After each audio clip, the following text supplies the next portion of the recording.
day on the beat.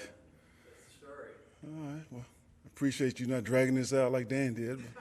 But, yeah. All right. So you get the first question. Yeah, what are your kind of overall impressions after watching the tape of that game? Well, I thought traveling across country, playing Buffalo in their home opener, in a hostile environment, and it felt like we were in South Florida. It's pretty humid and hot. I thought the guys handled that well. I love the way they started the game. I think it was a game of it was a tale of two halves. The first half was winning football. The second half, we weren't as consistent, and that's what we're working on right now. Seems like a lot of guys got catches. Does this feel like an offense is more capable, even more capable than before, of kind of spreading it around?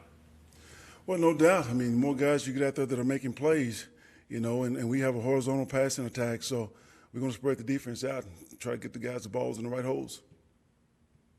Yesterday after the game, Philip talked about Melvin Gordon's kind of maturation as a receiver and maybe more embracing the idea of getting touches that way.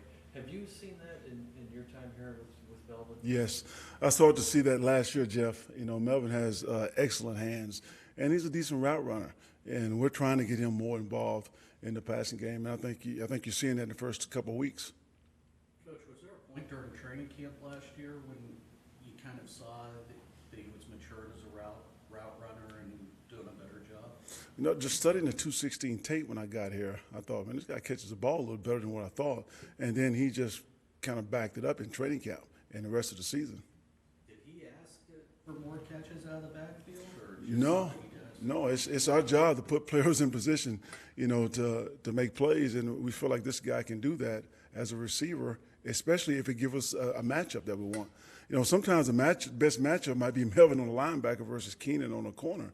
So, we have to look at that. Just how is Melvin doing today? Because I know he had the injury yesterday. He's sore. He was a little tired, fatigued. It was hot, and I can't imagine what it felt like playing on that turf, in that humidity and heat. So he played a heck of a game, and he was tired, and he should have been. You had a chance to look at it a few times. I'm sure that play in the end zone with when the helmet came off and all that. Yeah. Did you have any contact with the league today about that? About something that maybe should have happened?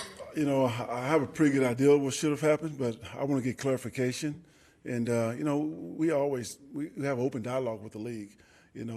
Just so we know how to coach our guys and our coaches. But a lot happened on that play, and I think in real time, I think anybody can mess up a call. With what went on the field. Did you see Uchenna sent a apology to Taiwan Jones for kind of taking him out there? That's nice of him.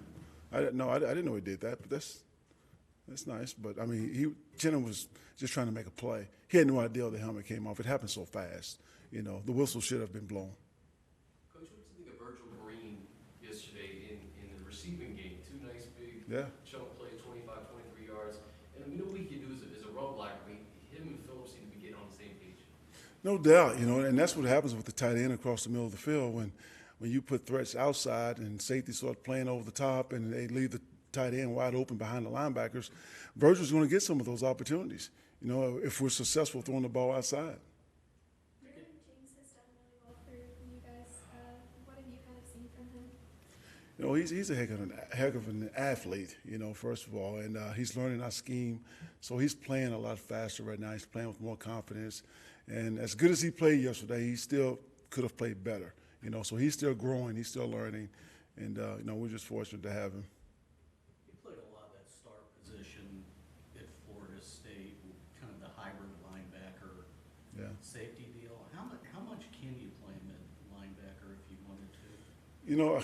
He's just the nickel in the box. That's what we call him, a dime and a nickel. But you don't want to put him in there too much because, teams can outmuscle you if they put bigger personnel on the field. But I like him when he's in the box because I believe he speeds things up for the offense.